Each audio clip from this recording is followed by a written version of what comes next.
Our channel.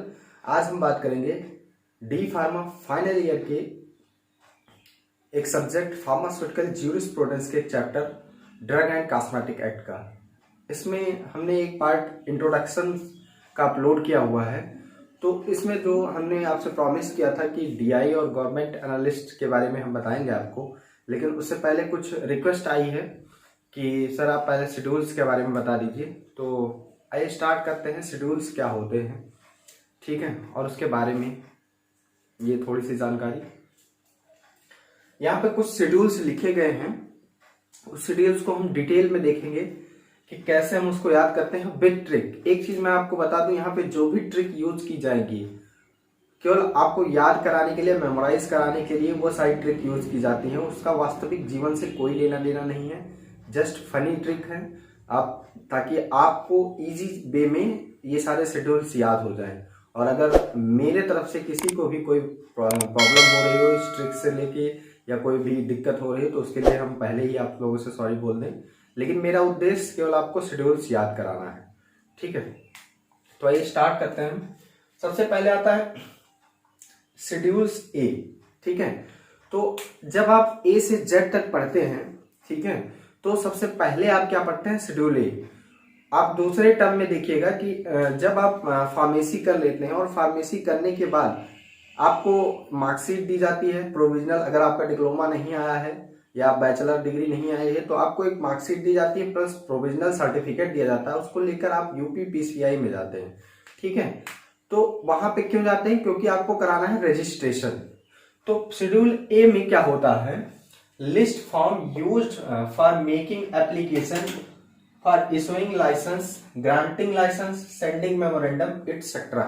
तो आपको ये चीज समझ में आ गई होगी कि शेड्यूल ए में रजिस्ट्रेशन फॉर्म जो है या फिर हम एप्लीकेशन फॉर्म फिल करते हैं किसके लिए, हम अपने लाइसेंस को ग्रांट कराने के लिए। तो ये आप याद रखिएगा शेड्यूल ए में, ठीक है। शेड्यूल बी की बात करें, जब अगर हमको लाइसेंस मिल जाता है और हम कोई मेडिकल स्टोर खोलते हैं या फिर कोई भी मैन्युफैक्चरिंग कंपनी खोल रहे हैं, तो उसमें क्या होता है, अगर हम कुछ भी बना रहे हैं तो ऐसा नहीं है कि आपने बना दिया और तुरंत मार्केट के अंदर वो चीज चली जाएगी, ठीक है, ये बिल्कुल नहीं है। आपको क्या करना होगा, बनाने के बाद उसकी जांच होती है पर्टिकुलर, और जांच कौन करेगा, गवर्नमेंट एनालिस्ट करेगा। उसके सैंपल को कलेक्ट करेगा, ले जाएगा या फिर आपके द्वारा भेजा जाएगा, ठीक है। तो पहला काम आपको शेड्यूल ए में लाइसेंस मिला, ठीक है, आपने एप्लीकेशन फॉर्म फिल किया और आपको लाइसेंस मिला। सेकेंड में क्या है कि आपको लाइसेंस मिल गया, उसके बाद आप फिर अपना मेडिकल स्टोर या फिर मैन्युफैक्चरिंग कंपनी को खोलना चाहते हैं, तो उसमें जो भी प्रोडक्ट आपने बनाया है उसके लिए क्या करना है, आपको उसका सैंपल भेजना है ताकि वो प्रोडक्ट पास हो सके और मार्केटिंग में लॉन्च हो सके। तो यहाँ पे आप देखिए शेड्यूल बी, शेड्यूल ए हमने आपको बता दिया। शेड्यूल बी में फी फॉर टेस्ट और analysis by the central drug laboratory, जिसे जीए बोलते हैं, गवर्नमेंट एनालिस्ट, ठीक है।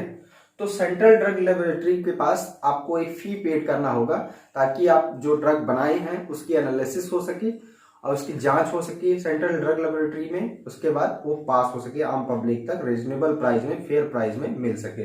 तो शेड्यूल ए में हम क्या करते हैं, शेड्यूल ए में केवल हम एप्लीकेशन फॉर्म फिल करते हैं, रजिस्ट्रेशन हमारा होता है, हमको लाइसेंस मिलता है, ग्रांटिंग लाइसेंस, उसके बाद रिन्यूअल भी शेड्यूल ए के अंतर्गत ही होता है हमारा लाइसेंस, ठीक है। शेड्यूल बी में केवल हम फी पेड करते हैं जो भी सैंपल है उसके जांच पड़ताल के लिए। अब बात करते हैं शेड्यूल सी की, कि ऐसी बायोलॉजिकल ड्रग्स जिसपे केवल सरकार का ही अधिकार हो, सरकार के बिना सुपरविजन के हम उसको sell, distribute, export, import, manufacture, ये सारी चीजें नहीं कर सकते हैं। आप यहाँ पे देख सकते हैं schedule C, list of the biological and special product whose import, export, manufacture, sale by the government a special supervision. बिना गवर्नमेंट के स्पेशल सुपरविजन के हम ऐसे ड्रग्स, ऐसे भी स्पेशल प्रोडक्ट को import, export, manufacture, distribute, sell नहीं कर सकते हैं।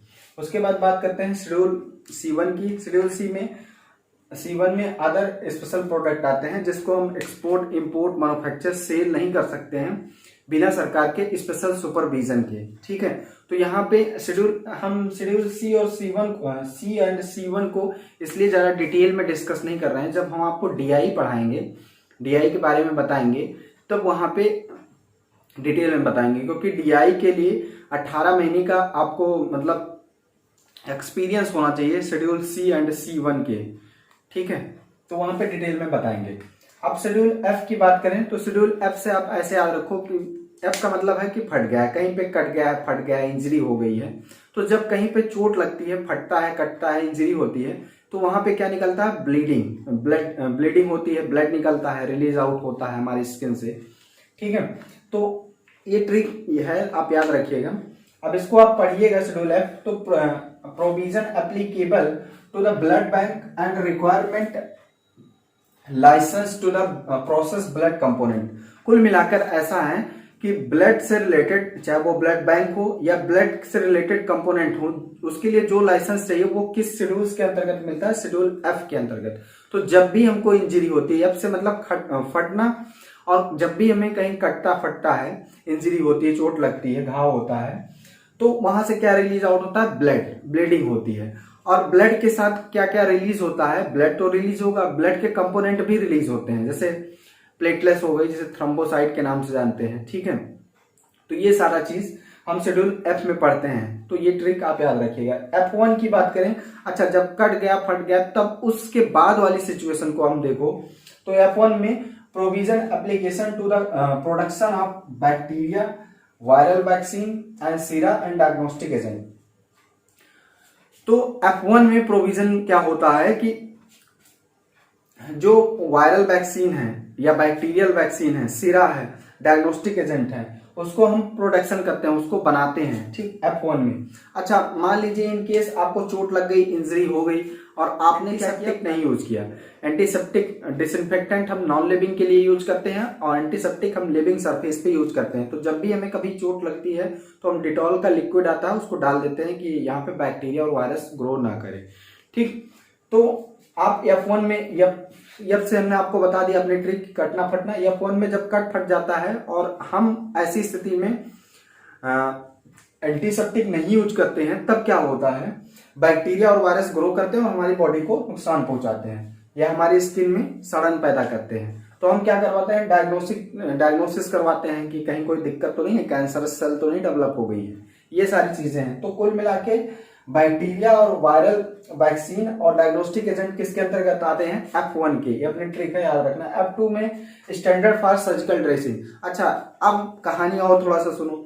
जब कहीं चोट लग जाती है, ब्लीडिंग होती है, तो हम क्या कराते हैं? ड्रेसिंग कराते हैं, पट्टी बनवाते हैं। गांव में, रूरल एरिया में एक टर्म यूज करते हैं, तो ड्रेसिंग करवाते हैं। अच्छा सर, तो F2 में क्या आता है? Surgical dressing. ठीक है, अच्छा F3 की बात करें तो F3 में standard for the American tapes. American tapes कहाँ पे यूज किया जाता है, इसको आपको थोड़ा सा जानकारी के लिए बता दें कि जब यूट्रस के अंदर बेबी होता है, डेवलप करता है एम्ब्रियोनिक कंडीशन में, तब क्या होता है? वो अपनी मां से अटैचमेंट होता है प्लेसेंटा के थ्रू। उसी प्लेसेंटा को बोलते हैं अमेरिकन कार्ड। ठीक है, आफ्टर बर्थ के बाद होता है, उसको तब टर्म देते हैं अमेरिकन कॉर्ड। तो उसको कट करके हम अमेरिकन टेप लगा देते हैं। जो नर्स होती हैं, सिस्टर होती हैं, वो जब after delivery of the child, तो उसको कट करके प्लेसेंटा को, और क्या लगा देते हैं? अमेरिकन टेप लगा देते हैं अमेरिकन कार्ड पे। ठीक है, ताकि कोई बैक्टीरियल इन्फेक्शन वगैरह ना हो। तो शेड्यूल F3 में हम इसको पढ़ते हैं। अब शेड्यूल FF की बात करें तो, या डबल F की बात करें तो, इसमें ऑप्थेल्मिक प्रिपरेशन, जितने भी आई ड्रॉप, लोशन, आई से रिलेटेड जितने भी प्रोडक्ट आते हैं, ऑप्थेल्मिक प्रिपरेशन का मतलब हुआ, उसको हम FF2 में पढ़ते हैं, मतलब FF में पढ़ते हैं, डबल F में। ठीक है, उसके बाद नेक्स्ट आता है G। आप ऐसे याद रखो, G से गर्ल। अच्छा, जब भी कोई गर्ल्स को हम लाइक करते हैं, उसको सेट करना चाहते हैं, ये केवल बताने के लिए है, मेरा मकसद कोई ऐसा नहीं है। जब हम उसको सेट करना चाहते हैं तो कई ज्यादा प्रॉब्लम झेलना पड़ता है, कई प्रोसेस से गुजरना पड़ता है। ऐसा नहीं कि एक के दिन में सब कुछ हो जाता है। ठीक, तो ये ट्रिक याद रखो, अभी बताते हैं। List of the substance required to be taken only under the supervision of IMP। मतलब बिना सुपरविजन आरएमपी के रजिस्टर्ड मेडिकल प्रैक्टिशनर के सुपरविजन से हम ऐसे सब्सटेंस, ऐसे केमिकल्स, ऐसे ड्रग्स को नहीं ले सकते हैं जो शेड्यूल जी में आते हैं। अच्छा, किसी भी लड़की को ऐसे एक दिन में तो सेट ना कर पाओगे, उसके लिए बहुत पैसा खर्च करना पड़ता है, टाइम किल करना पड़ता है। तो जी पर मतलब महंगा चीज, आप याद रखो। शेड्यूल एच की बात करें तो एच मतलब हार्ड, आप याद रखो। ये ऐसी ड्रग्स शेड्यूल एच में आती हैं या ऐसे पदार्थ आते हैं, ऐसे केमिकल्स आते हैं जिनको हम विदाउट रजिस्टर्ड मेडिकल प्रैक्टिशनर के प्रिस्क्रिप्शन के अलावा नहीं ले सकते। अगर उसका प्रिस्क्रिप्शन हमारे पास नहीं है तो हम नहीं ले सकते। अच्छा, उसका प्रिस्क्रिप्शन भी है तो हमको एक फिक्स अमाउंट में ही ड्रग्स मिलेगी। ऐसा नहीं है कि हमको 2 बोरा दवा मिल जाएगी, प्रिस्क्रिप्शन है हमारे पास तो जितना उस पर डोज लिखा मेंशन है प्रिस्क्रिप्शन पे उतनी ही दवा मिलेगी शेड्यूल एच में। तो ऐसे जी और एच याद ही रहता है लमसम, लेकिन फिर भी prescription drugs which are required to be sold by the retail only by the RX of RMP, मतलब हम इसको बेच सकते हैं या हम उसको खरीद सकते हैं बिना रजिस्टर्ड मेडिकल प्रैक्टिशनर के प्रिस्क्रिप्शन से, जिसे पर्चा बोलते हैं गांव में, बिना उसके हम नहीं खरीद सकते हैं शेड्यूल एच की दवा। शेड्यूल जे से याद रखो, जे मतलब बेकार, झंड, ठीक। तो ऐसी ड्रग्स जो किसी बीमारी में हम अगर उसको हम खा रहे हैं तो हम क्लेम नहीं कर सकते हैं कि ये बीमारी 110% सही करे। अच्छा, दवा सही होती है, दवा में कोई गड़बड़ी नहीं होती है, लेकिन ऐसी बीमारी के लिए ही ये ड्रग्स यूज की जाती हैं, जैसे कैंसर, HIV, एड्स, ये सब बीमारी कभी सही नहीं होंगी। आप लॉन्ग टाइम जीवित तो रह सकते हैं लेकिन डेथ आपकी निश्चित है। तो ऐसी ड्रग्स किस में आती है? शेड्यूल जे के अंतर्गत आती है। जे से आप याद रखो, झंड, बेकार, ठीक है। List of the disease which drug may not be claim to be prevent of disease, मतलब हम डिजीज के लिए क्लेम नहीं कर सकते कि ये बीमारी सही ही करेगी। तो आगे जो भी शेड्यूल्स आएंगे हम अपने नेक्स्ट वीडियो में डिस्कस करेंगे। आई होप आपको वीडियो को लाइक करें, चैनल को सब्सक्राइब करें और दोस्तों के साथ शेयर करें। Thank you.